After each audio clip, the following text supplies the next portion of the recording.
Good morning. It's time for chapter 40 of Crenshaw. I woke up in the night, sweaty and startled. I'd been having a dream. Something about a giant talking cat with a bubble beard. Oh. Aretha, who likes to share my pillow when she can get away with it, was drooling on the pillowcase. Her feet were dream twitching. I wondered if she was dreaming about Crenshaw. She'd certainly seemed to like him. Wait, I felt my brain screech to a halt, like a cartoon character about to careen off a cliff. Aretha had seen Crenshaw. At the very least, she reacted to him. She'd tried to lick him. She tried to play with him. Okay. She'd seemed to know he was there. Dogs have amazing senses. They can tell when a person is about to have a seizure. They can hear sounds when we only hear silence. They can unearth a piece of hot dog buried at the bottom of a neighbor's trash can.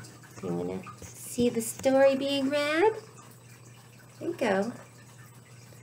But however amazing dogs can be, they cannot see somebody's imaginary friend. They cannot jump into their owner's brain. Right, kitty?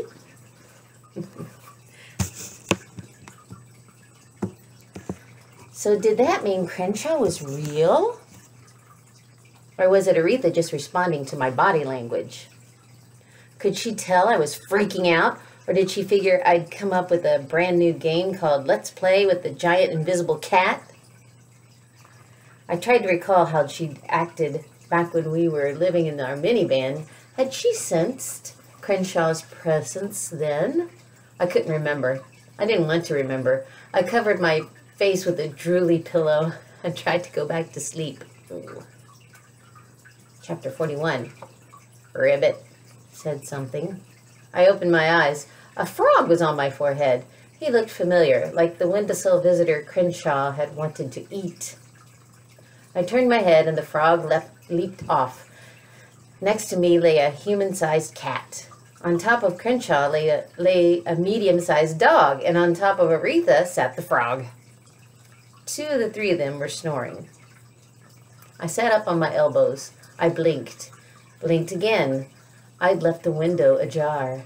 That explained the frog. It did not explain the cat. "You're back," I said. "Morning," Crenshaw murmured as his eyes still closed. He wrapped his paws around Aretha, snuggling close. "Just tell me this," I said. I crawled off my mattress and stretched. "How do I get rid of you for good?" "I'm here to help you," Crenshaw said. He yawned. His teeth were like little knives. So are yours. He pulled one of Aretha's velvety ears over his eyes to block out the sun. "What do you mean about telling the truth?" I asked. "What did you mean about telling the truth?" I asked. "Truth is important to you," said Crenshaw, "so it's important to me. Now please allow me to continue my slumber." "Are you my conscience?" I asked. "That depends. Would you like for me to be?" I checked my closet just in case there was a giant invisible possum or gopher or something lurking there. "No," I said. "I'm managing just fine on my own." "Oh, really?" said Crenshaw. What's that abominable dog treat lying on the floor?" "The cookie." Aretha still hadn't eaten it. I tossed it out my window. Maybe squirrels wouldn't mind eating something stolen. "Remember when you stole the yo-yo back when you were 5? Crenshaw asked. "When my parents caught me, I tried to blame you." "Everyone always blames the imaginary friend."